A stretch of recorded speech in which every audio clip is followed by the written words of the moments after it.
In the mid-1960s, the Pentagon was run by a group known as the Whiz Kids. These were brilliant statisticians who believed that human conflict could be solved like a mathematical or statistical problem.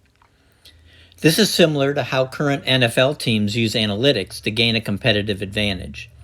In my book, these whiz kids lived in a world of the square, a mindset of rigid grids, kill ratios, and logistical reports. To them, the war was a series of data points.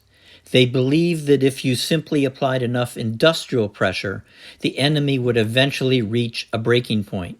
It was a cold and mathematical way of looking at a living jungle. But what happens when that rigid logic meets a mind that does not believe in lines? History remembers Oda Nobunaga as the great fool. In the 16th century, he was a master of the circle. He was a disruptor who acted like a madman, wearing mismatched clothes and ignoring tradition, all to hide his clinical, tactical genius. While the modern generals focused on the ledger, Nobunaga looks at the rhythm. He understands that a warrior spirit isn't a statistic you can track on a chart. Rather, it is a pulse that can be manipulated.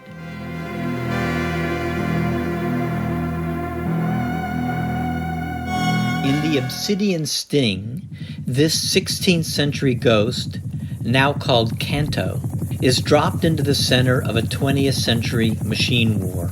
To Kanto, the American command structure is dangerously predictable.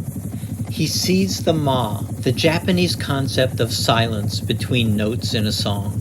He realizes that the Americans are so tethered to their electronic sensors and their rigid hierarchies that they have lost their connection to the land. They are following the square, while the world around them is moving in a circle.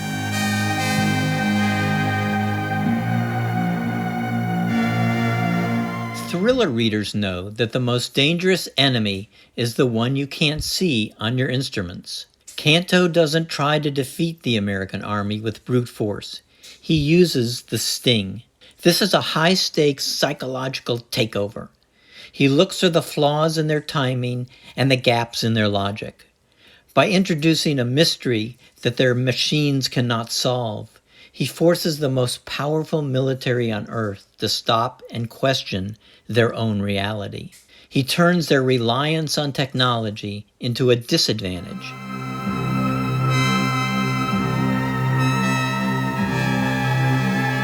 As you prepare to enter the highlands, consider the friction between these two mindsets.